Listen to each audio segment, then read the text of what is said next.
ಆತ್ಮೀಯ ರೈತ ಬಂಧುವರಿಗೆ ನಮಸ್ಕಾರಗಳು.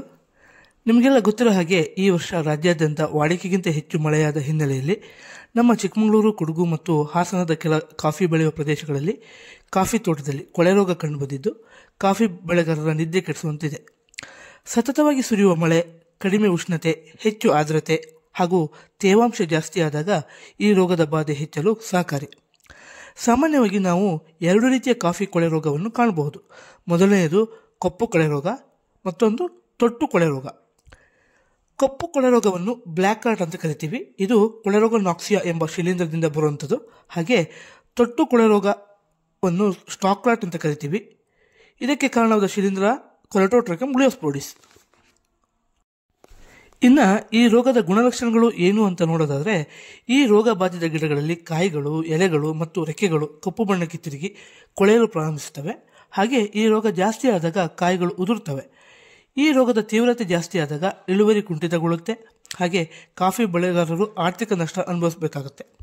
ಹಾಗಾಗಿ ಕೆಲವೊಂದು ಮುಂಜಾಗ್ರತಾ ಕ್ರಮಗಳನ್ನು ಅಳವಡಿಸಿಕೊಳ್ಳೋದ್ರಿಂದ ಈ ಕೊಳೆ ರೋಗವನ್ನು ಹತೋಟಿಗೆ ತರುವುದರಲ್ಲದೆ ಉತ್ತಮ ಇಳುವರಿಯನ್ನು ಪಡೆಯಬಹುದು.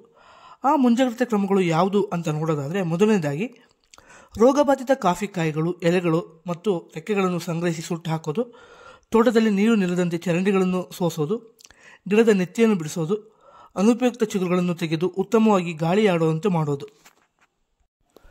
ಕಾಫಿ ಗಿಡದ ಮೇಲೆ ಬಿದ್ದಿರುವಂತಹ ಮರದ ಎಲೆಗಳು, ಕಸಗಳನ್ನು ತೆಗೆದು ಹಾಕೋದು, ಗಿಡಗಳ ಕೆಳಗೆ ಬಿದ್ದಿರುವಂತಹ ಹಸಿರೆಲೆ, ಒಣ ಎಲೆಗಳು, ಕಸಗಳನ್ನು ಕಾಫಿ ಗಿಡಗಳ ಬುಡದಿಂದ ಬೇರ್ಪಡಿಸಿ ಬೇರುಗಳಿಗೆ ಉಸಿರಾಟಕ್ಕೆ ಸಹಾಯವಾಗುವಂತೆ ಮಾಡೋದು.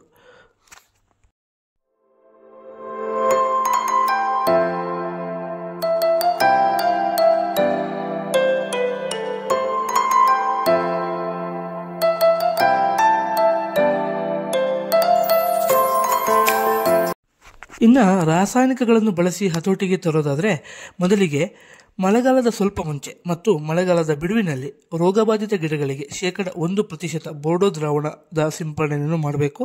ಹಾಗೆ ಬೋರ್ಡೋ ಸಿಂಪಡಣೆ ಮಾಡುವಾಗ ಎಲೆಗಳ ತಳ ಮತ್ತು ಮೇಲ್ಭಾಗಗಳು ಚೆನ್ನಾಗಿ ನೆನೆಯುವಂತೆ ನೋಡಿಕೊಳ್ಬೇಕು. ಹಾಗೆ ಕಾಫಿ ಮಂಡಳಿ ಶಿಫಾರಸು ಮಾಡಿರುವಂತಹ ಅಂತರ್ವ್ಯಾಪ್ತಿ ಶಿಲೀಂಧ್ರನಾಶಕವಾದ ಟೆಬುಕೊನಜೋಲ್ 1 ml ಪ್ರತಿ ಲೀಟರ್ ನೀರಿನಲ್ಲಿ ಬೆರೆಸಿ ಸಿಂಪಡಣೆಯನ್ನು ಮಾಡೋದ್ರಿಂದ ಈ ರೋಗವನ್ನು ಹತೋಟಿಗೆ ತರಬಹುದು. ಹೀಗೆ ಸಮಗ್ರ ರೋಗ ನಿರ್ವಹಣಾ ಕ್ರಮಗಳನ್ನು ಅನುಸರಿಸೋದ್ರಿಂದ ಈ ರೋಗವನ್ನು ಹತೋಟಿಗೆ ತರೋದಲ್ಲದೆ ಉತ್ತಮ ಇಳುವರಿಯನ್ನು ಪಡೆಯಬಹುದು ಅಂತ ಹೇಳ್ತಾ ಇವತ್ತಿನ ಕಾಫಿ ಕೊಳೆ ರೋಗದ ಮಾಹಿತಿಯ ಸಂಚಿಕೆಯನ್ನು ಮುಗಿಸ್ತಾ ಇದ್ದೀನಿ. ಈ ಮಾಹಿತಿ ನಿಮಗೆ ಇಷ್ಟ ಆಯಿತು ಅಂತ ಭಾವಿಸ್ತಾ, ನೀವಿನ್ನು ಈ ಸಿದ್ಧಾರ್ಥ ಅಗ್ರಿ ಸೊಲ್ಯೂಷನ್ಸ್ ಯೂಟ್ಯೂಬ್ ಚಾನಲ್ಗೆ ಸಬ್ಸ್ಕ್ರೈಬ್ ಆಗಿಲ್ಲ ಅಂದರೆ ಈ ಕೂಡಲೇ ಸಬ್ಸ್ಕ್ರೈಬ್ ಆಗಿ ಪಕ್ಕದಲ್ಲೇ ಇರೋ ಬೆಲ್ ಐಕನ್ನ ಪ್ರೆಸ್ ಮಾಡಿ ಹೆಚ್ಚಿನ ಅಪ್ಡೇಟ್ಸ್ ಪಡೀರಿ ಅಂತ ಹೇಳ್ತಾ ಇನ್ನೊಂದು ಮುಖ್ಯವಾದ ವಿಷಯದ ಜೊತೆ ಮತ್ತೆ ಸಿಗೋಣ. ಧನ್ಯವಾದಗಳು.